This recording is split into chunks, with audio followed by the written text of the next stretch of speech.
നമസ്കാരം. മലയാളി വാർത്ത ആനുകാലികത്തിലേക്ക് സ്വാഗതം.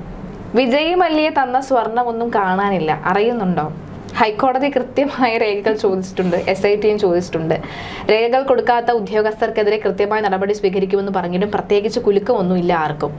അപ്പോൾ നമ്മുടെ ഈ വിജയ് മല്യ നൽകിയത് സ്വർണമല്ല, അല്ലെങ്കിൽ വിജയ് മല്യ എന്ന് പറയുന്ന വ്യക്തി സ്വർണമേ തന്നിട്ടില്ല എന്ന നിരീക്ഷണത്തിലേക്ക് എത്തുകയാണെങ്കിൽ ഉണ്ണി നമ്പൂതിരി അല്ലെങ്കിൽ ഉണ്ണിപ്പോറ്റിയൊക്കെ തന്നെ ഏത് നിമിഷം പുറത്തിറങ്ങിയെന്ന് ചോദിച്ചാൽ മതിയല്ലോ അല്ലേ?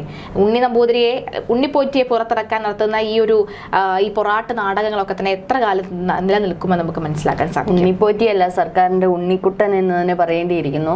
എനിക്ക് പെട്ടെന്ന് ഓർമ്മ വരുന്നത് ഒരു വാക്കുകളാണ്, ഒരാൾ പറഞ്ഞ വാക്കുകളാണ്.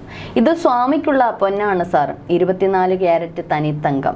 മല്ലി സാർ പുറത്തുനിന്ന് വരുത്തിയതാണ്, അതായത് സ്വിറ്റ്സർലൻഡിൽ നിന്നും വരുത്തിയതാണ് എന്ന് JNR ജുവല്ലറി ഉടമയായ നാഗരാജന്റെ വാക്കുകളാണിത്. അത് ഒരു തെളിവായിട്ട് നിൽക്കുമ്പോഴും ആ വിജയ് മല്യയുടെ സ്വർണം 31.25 കിലോഗ്രാം തൂക്കം വരുന്ന 98-ൽ കൊടുത്ത സ്വർണം എവിടെ എന്നൊരു ചോദ്യം ഇപ്പോഴും നിലനിൽക്കുകയാണ്.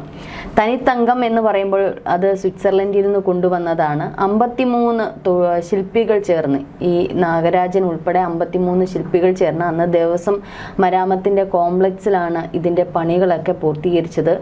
ഒരു പക്ഷേ വ്രതശുദ്ധിയോടുകൂടി നാഗരാജൻ പറയുന്നത് അന്ന് രാവിലെ എഴുന്നേറ്റ് ദേഹം മുഴുവനും ഭസ്മമൊക്കെ പൂശി വ്രതശുദ്ധിയോടുകൂടി അയ്യപ്പനെ തൊഴുതിട്ടാണ് ഞങ്ങൾ ആ പണികൾ പൂർത്തീകരിച്ചത്. അതായത് ദ്വാരപാലക ശില്പം, ശ്രീകോവില്, പിന്നെ പ്രധാന വാതില്, ആനയുടെ രൂപം, താഴികക്കുടം, ഇവയൊക്കെ അന്ന് വ്രതശുദ്ധിയോടുകൂടിയാണ് ഞങ്ങളന്ന് നിർമ്മിച്ചത്. അതൊന്നും മറക്കാൻ പറ്റത്തില്ല എന്നുള്ള ഓർമ്മകളിലൂടെ പറയുന്ന തെളിവുകൾ മാത്രമേ ഉള്ളൂ. പക്ഷേ വീണ്ടും തെളിവുകളുണ്ട്. നമുക്കറിയാം 98 സെപ്റ്റംബർ 4 ഒരു വെള്ളിയാഴ്ചയാണ് ഇതിൻ്റെ ഈ ഒരു ചടങ്ങ്, കലശാഭിഷേക ചടങ്ങ്, അതായത് താഴികക്കുടത്തിൻ്റെ കലശാഭിഷേക ചടങ്ങ്, സ്വർണം പൊതിഞ്ഞതിന് ശേഷമുള്ള ചടങ്ങ് നടത്താനിരുന്നത്. അന്ന് വിജയ് മല്യ വന്ന രംഗങ്ങളൊക്കെ ഒരു പക്ഷേ ഈ മാധ്യമങ്ങളുടെ ലൈബ്രറിയിലൊക്കെ ഇപ്പോഴും സൂക്ഷിച്ചു വെച്ചിട്ടുണ്ടായിരിക്കും. അന്ന് കുറച്ച് വൈകിയാണ് എത്തിയത്, ട്രാഫിക്കിൻ്റെ ഒരു തടസ്സം മൂലമൊക്കെ അന്ന് വൈകിയാണ് വിജയ് മല്യ എത്തിയത്. 11 മണിയോടുകൂടി പമ്പയിലെത്തിയ അദ്ദേഹം 4 കിലോമീറ്റർ ഈ നീലിമല പാതയൊക്കെ ഓടിക്കയറിയാണ് അവസാനം ശബരിമല അയ്യപ്പൻ്റെ സന്നിധിയിലെത്തിയത്. അന്ന് ഈ പറയുന്ന അന്നത്തെ ദേവസ്വം ബോർഡ് പ്രസിഡന്റും ഇലക്ട്രിസിറ്റി ബോർഡിൽ നിന്ന് വിരമിച്ച എഞ്ചിനീയർ VGK മേനോനായിരുന്നു ഉദ്യോഗസ്ഥർ. ഇവരൊക്കെ ചേർന്നാണ് അന്ന് വിജയ് മല്യ സ്വീകരിച്ചത്. ഇതൊക്കെ ഒരു പക്ഷേ തെളിവായി ഉണ്ടെങ്കിലും, പക്ഷേ ഇതൊക്കെ തെളിവായിട്ടുണ്ട്. പക്ഷേ വിജയ് മല്യ കൊടുത്ത സ്വർണം എത്ര കിലോയാണ്, എന്താണ്, അതിൽ ഇനി എത്ര മിച്ചമുണ്ട്, ഇതൊന്നും കൃത്യമായിട്ട് മഹസറിലോ ഈ പറയുന്ന ഡോക്യുമെൻറ്റിലോ ഒന്നുമില്ല.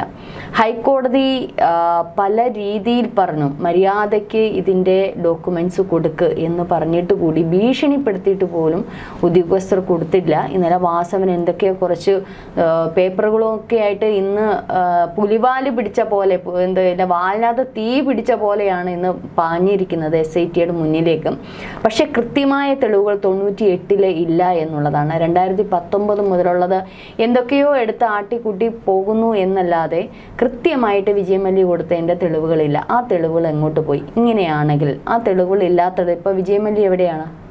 അദ്ദേഹം ഇങ്ങോട്ട് ഇന്ത്യയിലേക്കില്ല, ചെന്ന് ചോദിക്കാനും പറ്റത്തില്ല. ഈ പറയുന്ന അദ്ദേഹത്തിൻ്റെ ഓഫീസുമായിട്ട് ബന്ധപ്പെട്ട് യാതൊരു രേഖകളും ഒരുപക്ഷെ കിട്ടാൻ സാധ്യതയില്ല. അങ്ങനെയൊക്കെ നിൽക്കുന്ന ഈ ഒരു സന്ദർഭത്തിൽ അന്ന് വിജയ് മല്യ പറഞ്ഞതാണ്, 1 ഗ്രാം പോലും കുറയരുത്, അത് അതുപോലെ തന്നെ നിങ്ങൾ മിച്ചവും വെക്കരുത്, അതുപോലെ തന്നെ കൊടുക്കണം, ഞാൻ അയ്യപ്പന് എന്തും തരാം, പക്ഷെ സമർപ്പിക്കുന്നതിൽ 1 തരി സ്വർണം പോലും പാഴാക്കരുത്, ബാക്കി വരരുത്, കാരണം ഭഗവാന് സമർപ്പിക്കുന്നതൊന്നും ഞാൻ തിരിച്ചു കൊണ്ടുപോകില്ല, അതാണ് എൻ്റെ വിശ്വാസം. ഇതാണ് അന്ന് വിജയ് മല്യ പറഞ്ഞത്. പക്ഷേ ഇതിലെ 1 തരി പോയിട്ട് 1 തരി ഇനി അതിലുണ്ടോ എന്നുള്ളതാണ് ഇനി അന്വേഷിക്കേണ്ടിയിരിക്കുന്നത്. കാരണം വിജയ് മല്യയെ തേടി പോയാൽ ഒരു പക്ഷേ കിട്ടണമെന്നില്ല. അദ്ദേഹം നാട്ടിലോട്ട് ഇനി എന്തെങ്കിലും വരണം, വന്നു കഴിഞ്ഞാൽ അല്ലെങ്കിൽ അദ്ദേഹത്തിൻ്റെ എന്തെങ്കിലും സാമീപ്യമുണ്ടെങ്കിലേ കിട്ടൂ, അല്ലെങ്കിൽ ഉദ്യോഗസ്ഥർ നിലവിൽ എന്തെങ്കിലും കമ്പനിയുമായിട്ട് ബന്ധപ്പെട്ട ഒരു ഡോക്യുമെൻറ്റ്സ് ഒക്കെ എന്തെങ്കിലുമൊക്കെ കിട്ടണം. അത് വളരെ കഠിനമായ ഒരു പ്രയത്നം തന്നെയാണ് SITക്ക്. അങ്ങനെയെങ്കിൽ ഈ ദേവസ്വം ബോർഡിൽ നിലവിൽ തെളിവുകളില്ല എന്നുണ്ടെങ്കിൽ ഇപ്പോൾ ഉണ്ണികൃഷ്ണൻ പോറ്റി ഉൾപ്പെടെയുള്ള എല്ലാവരും രക്ഷപ്പെട്ടു എന്ന് തന്നെ പറയാം. അതാണ് പോറ്റി ആദ്യത്തെ കോൺഫിഡൻസിൽ അങ്ങനെ പറഞ്ഞത്, ഞാൻ സ്വർണം എടുത്തിട്ടില്ല, ചെമ്പാണ് എനിക്ക് തന്നതെന്ന്. കാരണം കൃത്യമായിട്ട് ആ മഹസറിൽ അല്ലെങ്കിൽ ആ ഡോക്യുമെൻറ്റ്സിൽ ദേവസ്വം ബോർഡ് എഴുതി ചേർത്തിട്ടില്ല. ആ ഡോക്യുമെൻ്റ് ഇല്ലാത്തിടത്തോളം കാലം വിജയ് മല്യ കൊടുത്തതിന് തെളിവുകളില്ല. നമുക്ക് കോടതിയിൽ വേണ്ടുന്ന തെളിവുകളാണ്, അല്ലാതെ ഈ പറയുന്ന വിജയ് മല്യ വന്നതിൻ്റെയോ പോയതിൻ്റെയോ നാഗരാജൻ പറഞ്ഞതിൻ്റെയോ ഒന്നും ബൈറ്റുകളല്ല. കോടതിയിൽ വേണ്ടുന്ന കൃത്യമായ തെളിവുകളാണ്. തെളിവുകളുടെ അടിസ്ഥാനത്തിലാണ് കോടതി കുറ്റം ആരോപിക്കുന്നതും അല്ലെങ്കിൽ വിധി പുറപ്പെടുവിക്കുന്നത്. ഇവിടെയാണ് ഇപ്പോൾ ദേവസ്വം ബോർഡും ഈ മന്ത്രിതലത്തിലേക്കാണെങ്കിൽ അങ്ങോട്ടും ഈ പറയുന്ന ഉണ്ണികൃഷ്ണൻ പോറ്റിയും എല്ലാവരും മുരാരി ബാബു ഒക്കെ രക്ഷപ്പെട്ടിരിക്കുകയാണ്. ഈ തെളിവുകൾ കിട്ടാത്തിടത്തോളം കാലം ഇവർ സേഫ് സോണിലാണ്. അവിടെയാണ് ദേവസ്വം ബോർഡ് ഈ ഡോക്യുമെന്റ്സ് ഒന്നും കൊടുക്കാതിരിക്കുന്നത്. ഇപ്പം മനസ്സിലായല്ലോ എന്തുകൊണ്ട് ഡോക്യുമെന്റ്സ് കൊടുക്കുന്നില്ല എന്നുള്ളതിന് പലരും പറഞ്ഞത് ഒരു പക്ഷേ പലതും ഇതിനകത്ത് അടയാളപ്പെടുത്തി കാണത്തില്ല എന്നുള്ളതാണ്. പക്ഷെ അത് മാത്രമല്ല, ഇത് വൈകിപ്പിക്കും തോറും രക്ഷപ്പെടുന്നത് ഇവരെല്ലാവരും രക്ഷപ്പെടും. ഒരു ചെറിയ ശിക്ഷയോ മറ്റെന്തെങ്കിലും നൽകി, അല്ലെങ്കിൽ ഇത് സംശയാസ്പദമായിട്ട് തെളിയിക്കപ്പെട്ടിരിക്കുന്ന അല്ലെങ്കിൽ സംശയമാണ് ഈ കേസിലുള്ളത് എന്ന് പറഞ്ഞ് കോടതിക്ക് വിധി വരാൻ പറ്റും. പക്ഷെ SITയുടെ കയ്യിലാണ് ഇനിയുള്ള കാര്യങ്ങൾ. വാസവൻ ഇന്ന് ഇല്ല പറഞ്ഞോണം വായുഗുളിക കഴിച്ചിട്ട് പായും പോലെയാണ് ഇന്ന് പാഞ്ഞിരിക്കുന്നത്. കാരണം ഇന്ന് ഹൈക്കോടതി കൃത്യമായിട്ട് പറഞ്ഞു ഇനി യാതൊരു ദാക്ഷിണ്യമില്ല, എത്രയും വേഗം തെളിവുകൾ ഹാജരാക്കണമെന്നുള്ളൂ. അപ്പോൾ ഈ ഡോക്യുമെന്റ്സ് കൊണ്ട് ചെല്ലുമ്പോൾ ഒരുപക്ഷെ 98 കാണണമെന്നില്ല ഇല്ല എന്നുള്ളത് തന്നെ പുറത്തു വരുന്നത്. കാരണം അത് ആറന്മുള ക്ഷേത്രവും ഒക്കെ ആയിട്ട് ബന്ധപ്പെട്ട് പല പരിശോധനകളും SIT നടത്തിയിട്ടുണ്ട്. അതായത് ഈ ഒരു സംവിധാനം നോക്കുകയാണെങ്കിൽ ആ ഘട്ടത്തിൽ 2 എഞ്ചിനീയർമാർ ഉണ്ടായിരുന്നു, എന്നാൽ പിന്നീട് ഒറ്റ എഞ്ചിനീയർമാർ. അതായത് അന്ന് ഈ ഒരു ദേവസ്വം മരാമത്ത് എന്ന് പറയുന്നത് പ്രോജക്റ്റ് ഡിവിഷനുമായിട്ട് ബന്ധപ്പെട്ട ഈ project division chief engineer, division engineer, assistant engineer 3 പേരായിരുന്നു ഉണ്ടായിരുന്നത്. ഈ ചീഫ് എഞ്ചിനീയർ ജനറലും ഉണ്ട്, പ്രോജക്റ്റുമായിട്ട് ബന്ധപ്പെട്ടുകൊണ്ട്. ഇത് രണ്ടും കൂടെ ചേർന്ന് ഒന്നായിട്ട് തീർന്നു. അപ്പോൾ ഇപ്പോൾ ചീഫ് എഞ്ചിനീയർ മാത്രമേ ഉള്ളൂ. അപ്പോൾ ഈ ചീഫ് എഞ്ചിനീയർ അടുത്തോട്ട് ചോദിക്കാൻ പറ്റത്തില്ല, കാരണം അന്നത്തെ 2 വ്യക്തികളായിരുന്നു ഉണ്ടായിരുന്നത്. അപ്പോൾ അത് മാത്രമല്ല, ഇടയ്ക്ക് ഈ ദേവസ്വം ബോർഡ് കമ്മീഷണർ വിജിലൻസ് തന്നെ 3 പേര് അടുപ്പിച്ചടുപ്പിച്ച് മാറുകയൊക്കെ ചെയ്തു. അപ്പോൾ 2019 ഇനി ചോദിക്കാനുള്ള പത്മകുമാറിൻ്റെ അടുത്താണ്. അപ്പോൾ പത്മകുമാർ ആ കാലത്തിൽ ഇല്ലായിരുന്നു, പെട്ടെന്ന് വന്നു കയറിയ ഒരാളാണ്. അപ്പോൾ ഇത്തരത്തിൽ ആ ഒരു സന്ദർഭവുമായി ബന്ധപ്പെട്ട് പല തിരിമറികൾ മാത്രമല്ല, പല ആൾക്കാരെ ഔദ്യോഗിക തലത്തിൽ അങ്ങോട്ടും ഇങ്ങോട്ടും മാറ്റുകയും പല കാര്യങ്ങൾ ഈ പറയുന്ന ചീഫ് എഞ്ചിനീയർ എന്ന് പറയുന്ന പദവി 2 പേരുണ്ടായിരുന്ന ഒന്നാക്കി. അപ്പോൾ ഇങ്ങനെയുള്ള ഇതുള്ളതുകൊണ്ട് വളരെ കൺഫ്യൂസ്ഡ് ആണ്. അവിടെ ആലോചിച്ച് ഗൂഢമായ നീക്കങ്ങൾ നന്നായിട്ട് പ്ലാൻ ചെയ്യും. കാരണം ഈ ഉദ്യോഗസ്ഥരെ മാറ്റുന്ന ഉണ്ണികൃഷ്ണൻ പോറ്റിയും കൊണ്ട് പറ്റുന്ന കാര്യമല്ലല്ലോ. അത് ഔദ്യോഗിക തലത്തിൽ മന്ത്രിതലത്തിലും മുഖ്യമന്ത്രി തലത്തിലും ഉണ്ടെങ്കിൽ ഇതൊക്കെ മാറ്റാൻ പറ്റും. അല്ലാതെ ദേവസ്വം ബോർഡ് ജീവനക്കാരെ ദേവസ്വം ബോർഡിനും പോലും മാറ്റാൻ പറ്റത്തില്ല. അത് മുകളിൽ നിന്നുള്ള ഒരു ഉത്തരവ് വരാതെ, മന്ത്രിതലത്തിൽ നിന്നുള്ള ഒരു ഉത്തരവ് വരാതെ ഒന്നും അവരെ മാറ്റാൻ പറ്റില്ല. അപ്പോൾ അത് കൃത്യമായിട്ട് വെൽ പ്ലാൻഡ് ആയിട്ട് ഒരു പ്ലാൻ 1A തോറ്റു കഴിഞ്ഞാൽ പ്ലാൻ B ഉണ്ട്, പ്ലാൻ B പോയി കഴിഞ്ഞാൽ C ഉണ്ട്. അതിലാണ് ഇപ്പോൾ SIT കിടന്ന് ചുറ്റി വളഞ്ഞിരിക്കുക. അതായത് നേരെ പോകാൻ പറ്റുന്നില്ല, നേരെ ചെല്ലുമ്പോൾ അവിടുന്ന് തട്ടിത്തടഞ്ഞ് ഇപ്പുറത്തോട്ട് വരും, അവിടുന്ന് പോയി ഇങ്ങോട്ട് വരും. അപ്പോൾ ഇതിങ്ങനെ കിടന്ന് റൊട്ടേറ്റ് ചെയ്യാണ് SIT. അതായത് ഇപ്പം ഈ ഒരു ദേവസ്വം ബോർഡിൻ്റെ രജിസ്റ്റർ ഉൾപ്പെടെ പല കാര്യങ്ങൾ ചോദിച്ചിട്ട് അവർ ഡിലേ ചെയ്യുന്നതിൻ്റെ കാരണം എന്താ? അത് പലതും എടുത്തു മാറ്റിയിട്ടുണ്ട്. കാരണം ഒരാൾ വന്ന് നോക്കിയാൽ പോലും കൃത്യതയില്ലാത്ത രീതിയിൽ അത് മാറ്റിയിട്ടുണ്ട്. ഈ പണ്ട് നമ്മളൊരു സിനിമ കണ്ടിട്ടുണ്ട്, ചില ഡോക്യുമെന്റ്സ് എല്ലാം ചെതലരിപ്പിച്ചിട്ട് പഴയതാക്കി വെക്കുന്ന വിദ്യകൾ. അത്തരത്തിലുള്ള എന്തൊക്കെ വിദ്യകൾക്ക് വേണ്ടിയിട്ട് ഇപ്പം എത്ര ആഴ്ചയായിട്ട് ചോദിക്കുന്നു ഹൈക്കോടതി SIT ഇത്തരത്തിലുള്ള ഡോക്യുമെന്റ് നൽകുക എന്ന് പറഞ്ഞാൽ. എന്തുകൊണ്ടാണ് നൽകാത്തത്? അവർക്കറിയാം ഇതിൽ ഒരുപാട് ഇത് മാറ്റേണ്ടിയിരിക്കുന്നു എന്നുള്ളത്. അപ്പം ഇനിയിപ്പോൾ എന്തായാലും കൊണ്ടുവന്ന് കൊടുത്തിട്ടുണ്ട്. പക്ഷെ അതിൽ വിജയ് മല്യയുടെ കൊടുത്ത സ്വർണത്തിൻ്റെ രേഖകളൊന്നുമില്ല. 98 അങ്ങോട്ടേക്ക് ഇട്ട് കൊടുത്തിട്ടുണ്ട്. കാരണം 2019 വരെയുള്ള ഇവർ മുതലുള്ളത് ഇങ്ങോട്ട് ക്ലിയർ ചെയ്തിട്ട് ഇവർ 98 ഇനിയിപ്പോൾ ഇട്ട് കൊടുത്തേക്കുക. കാരണം 98 അന്ന് ആരാണ് അങ്ങോട്ടേക്ക് മാറ്റി ഇട്ട് കൊടുത്തേക്കുക. ആരെ തപ്പിയെടുക്കും, എങ്ങനെ എടുക്കും? അതെ, എങ്ങനെ എടുക്കാനാണ്? അപ്പൊ അതില് ഭയങ്കരമായിട്ട് അന്നത്തെ ഓരോ വ്യക്തികളെ ചോദ്യം ചെയ്യണം. ഉണ്ടോ, നിലവിൽ ജീവിച്ചിരിപ്പുണ്ടോ, ഇല്ലാത്തവരൊക്കെ കാണും. അതായത് ഒരു എന്താണ് പറയുന്നത്, ഒരു ഇത്രയും അന്ന് തന്നെ നല്ല കോടി രൂപ, 100 കോടിക്ക് അപ്പുറത്തേക്ക് അതിനൊരു വാല്യൂ ഉണ്ട്. എന്നിട്ട് പോലും ഒരു രേഖയിലും എഴുതി വെക്കാതെ, ആ രേഖയിൽ എഴുതി വെച്ചാൽ പോലും സൂക്ഷിക്കാതെ നിൽക്കുന്ന ഒരു നീക്കമുണ്ടല്ലോ. ഇത് അഹങ്കാരത്തിന്റെ കൊടുമുടി എന്ന് വേണം പറയാം. കാരണം ഇത് 50 കൊല്ലം മുമ്പുള്ളത് വരെ ഉണ്ട് രേഖകൾ. പക്ഷെ 98 വിജയ് മല്യ കൊടുത്തത് മാത്രമില്ല. കാരണം അതിന് മുന്നുള്ള പല രേഖകളുമുണ്ട്. എനിക്ക് തോന്നുന്നു 1950 കാലഘട്ടം മുതലുള്ള ഈ ദേവസ്വം ബോർഡ് വന്ന കാലഘട്ടം മുതലുള്ള എല്ലാ രേഖകളും കൃത്യമായിട്ടുണ്ട്.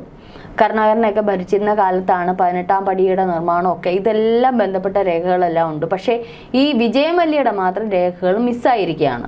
അപ്പൊ അത് മിസ്സാക്കിയതാവാം. ഈ പാറമുളയിലും ഒക്കെ ഇതിന് ദേവസ്വം ബോർഡ് പലയിടത്തും ഈ അന്വേഷണങ്ങൾ നടത്തിയിട്ട് എങ്ങീ രേഖയില്ല, കൊടുത്ത രേഖകളില്ല. മാത്രമല്ല 2019 പോറ്റിക്ക് കൊടുത്ത ചെമ്പാണെന്നുള്ളത് മാത്രമേ ഉള്ളൂ രേഖ.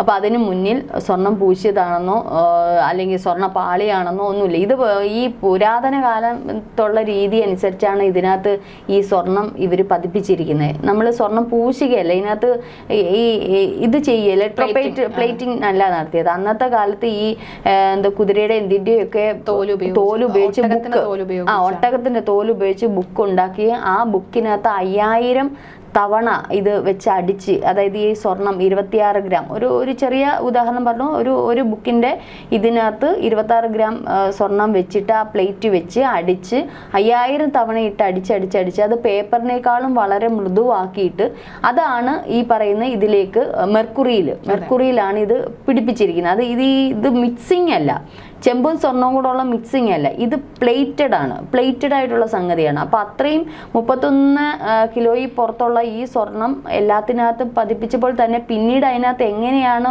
ഒരു ചെമ്പ് തികട്ടി വരുന്നതെന്ന് വെച്ചാൽ നമുക്കറിയില്ല. ഇപ്പോൾ 1 ഗ്രാം തനി സ്വർണത്തിൽ തീർത്ത സ്വർണം പോലും എത്രയോ വർഷങ്ങൾ നമ്മുടെയൊക്കെ കയ്യിൽ നിൽക്കുന്നതാണ്. അപ്പോൾ അതിനകത്ത് ഒരു ചെമ്പ് ഇങ്ങനെ പുതുതായിട്ട് വരണമെങ്കിൽ ഇച്ചിരി പാടാണ്. കാരണം 1900 ഗ്രാം ഇതാണ് ചെമ്പിനകത്താണ് ഇത് ഇവര് പ്ലേറ്റ് ചെയ്ത് വെച്ചേക്കുന്നത്, 30 കിലോ. മാത്രമല്ല ഇത്രയും സംഗതികൾ അവിടെ വെച്ചാണ്, ആ ശബരിമല സന്നിധിയിൽ വെച്ച് തന്നെയാണ് ഇത് ഉണ്ടാക്കിയിരിക്കുന്നത്, ശില്പികൾ നിർമ്മിച്ചിരുന്നത്. പക്ഷേ ഇത് എന്തിനാണ് 2019 ഈ ഉണ്ണികൃഷ്ണൻ പൊറ്റിയുടെ കയ്യിൽ വെളിയിൽ കൊടുത്തു വിട്ടതെന്നുള്ള ഇതാണ്. ഹൈക്കോടതി പ്രത്യേകം പറഞ്ഞിട്ടുണ്ട്, ക്ഷേത്രങ്ങളുടെ ഒരു കാര്യങ്ങളും ഒരു ഉരുപ്പിടികളും വെളിയിൽ കൊണ്ടുവന്ന് നിങ്ങൾ ഇത് ചെയ്യരുതെന്നുള്ള ആ ഒരു വിധി നിലനിൽക്കുകയാണ് വെളിയിൽ കൊണ്ട്. അത് ഒരു തവണയാണ്, 2 3 തവണയൊക്കെ കൊണ്ടുപോയി ഇത് മാറ്റി മാസങ്ങളോളം എടുത്ത് മാറ്റിയിരിക്കുന്നത്. അപ്പൊ ഇതിനകത്ത് ഇത് ഉണ്ടാക്കാൻ തന്നെ നിർമ്മിക്കാൻ തന്നെ അവിടെ വെച്ചാണ് നിർമ്മിച്ചത്.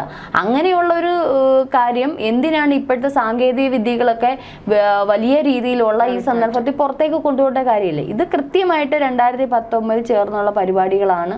പക്ഷേ ഇത് ഇനിയിപ്പോൾ ഇവരൊക്കെ രക്ഷപ്പെടുന്നത് വിജയമല്യ ഈ കൊടുത്ത സ്വർണത്തിന്റെ ഒരു ഡോക്യുമെന്റ്സും ഇല്ല, ഇത് കണ്ടെത്തുന്നത് വരെ ഇവരൊക്കെ രക്ഷപ്പെടും എന്നുള്ള രീതിയിലാണ് വരുന്നത്. മിക്കവാറും ഇതെന്താ ചെറിയ എന്തെങ്കിലും ശിക്ഷയിലൊക്കെ ഒതുക്കിയിട്ട്, കാരണം കൊടുത്ത സ്വർണത്തിന്റെ ഇതില്ലല്ലോ, നമ്മൾ വാഗൊണ്ട് പറയുന്നതോ അല്ലെ മറ്റൊന്നും അല്ലല്ലോ. ഇത് കൃത്യമായ ഡോക്യുമെന്റ്സ് കോടതിക്ക് ഇല്ലാത്തടത്തോളം കാലം പഴുതടച്ച് ഉള്ള കാര്യങ്ങളാണ് ഇപ്പോൾ ചെയ്തിരിക്കുന്നത്. അതാണ് ഇവരൊക്കെ ഇത്രയും കോൺഫിഡൻസ് ആയിട്ട് ശബരിമല വിഷയം നിലനിൽക്കുന്നത്. പക്ഷെ എന്നാലും ഈ പറയുന്ന കോടതിക്ക് ഒരുപക്ഷെ തെളിവുകളായിരിക്കും വേണ്ടുന്നത്, കോടതിക്ക് ഒരുപക്ഷെ ഇത്തരത്തിലുള്ള കാര്യങ്ങളൊക്കെ ആയിരിക്കും വേണ്ടുന്നത്. തെളിവുകൾ അയ്യപ്പൻ തന്നെ കൊണ്ടുവന്ന് കൊടുക്കട്ടെ, എവിടെ മുഖ്യ പേപ്പറുകളാണോ അല്ലെങ്കിൽ അത് കൃത്യമായിട്ട്, അല്ലെങ്കിൽ വിജയമല്യ എന്നെ വന്ന് കൃത്യമായിട്ടുള്ള ഡോക്യുമെന്റ്സ് കൊടുക്കട്ടെ എന്നേ നമുക്ക് പറയാനുള്ളൂ. പക്ഷേ അത് അയ്യപ്പൻ തന്നെ ഒരു വിശ്വാസം അല്ലേ, നമ്മുടെയൊക്കെ ഒരു വിശ്വാസമാണ് കൊണ്ട് ഇത്രയും തെളിയിക്കാന്നുണ്ടെങ്കിൽ അതും അയ്യപ്പൻ തന്നെ തെളിയിക്കട്ടെ. ഇവരെത്ര മുക്കിയാലും പൊക്കാനുള്ള ശക്തി അയ്യപ്പനുണ്ട്, അത് പൊക്കട്ടെ. പക്ഷേ നിലവിൽ ഇത് ഡോക്യുമെന്റ്സ് ഇല്ലാത്തടത്തോളം കാലം ഇവർ സേഫ് സോൺ തന്നെയാണ്. ആരും തന്നെ വലിയ ശിക്ഷ ഇതിലേക്കൊന്നും പോകത്തില്ല. നിലവിലുള്ള തെളിവുകളൊക്കെ വെച്ച് എന്തെങ്കിലും ചെറിയ ശിക്ഷ, കാരണം ഈ ഒരു ഇതുമായിട്ട് ബന്ധപ്പെട്ട് ഉള്ള ശിക്ഷകളൊന്നും കിട്ടത്തില്ല, ചെറുത് എന്തെങ്കിലും കിട്ടിക്കൊണ്ട് ഇവർ രക്ഷപ്പെട്ടു എന്ന് തന്നെ പറയാം. പക്ഷേ അതിനപ്പുറം ഇപ്പുറത്ത് ഗുരുവായൂരപ്പൻ പൊങ്ങിയിട്ടുണ്ട്. ഗുരുവായൂരപ്പൻ്റെ സ്വർണം ഇതുപോലെ തന്നെ കോടികളാണ് പോയിരിക്കുന്നത്. അപ്പോൾ മുരാരി ബാബുവിന് അയ്യപ്പൻ ഒരുപക്ഷെ അയ്യപ്പൻ്റെ കാര്യത്തിൽ പോയാലും ഗുരുവായൂരപ്പൻ്റെ കാര്യത്തിൽ പിന്നെയും കിടപ്പുണ്ട് പല കാര്യങ്ങളും, പല ചോദ്യങ്ങൾക്ക് ഉത്തരം പറയണം. തീർച്ചയായിട്ടും അയ്യപ്പനും ഗുരുവായൂരപ്പനും ഒക്കെ തന്നെ അവരവരെ തന്നെ സൂക്ഷിക്കുക. ഈ ഒരു നോക്ക് കാണാനായി എത്തുന്ന ഭക്തരെ അവരെ മാത്രം ഒന്ന് ശ്രദ്ധിച്ചാലെങ്കിലും മതിയാകും. കാരണം അങ്ങനെയാണ്, ഗുരുവായൂരൊക്കെ പോയി കഴിഞ്ഞാൽ മണിക്കൂറോളം ക്യൂ നിന്ന് ഇരുന്ന് വേര് വിറച്ച് നാമജപം മാത്രം നടത്തിയൊക്കെ ഈ ഗുരുവായൂരപ്പനെ കാണുന്ന സമയമൊക്കെയാണ്. എന്തായാലും ജനങ്ങളിലുള്ള വിശ്വാസം അത് നശിക്കാതിരിക്കട്ടെ. തീർച്ചയായിട്ടും ഇത്തരം കോൺഫിഡൻസോട് കൂടി നിൽക്കുന്നവർ ഒരു കാര്യം കൂടി ഓർക്കുക, പലനാൾ കള്ളൻ ഒരു നാൾ പിടിയിൽ തന്നെയാണ്.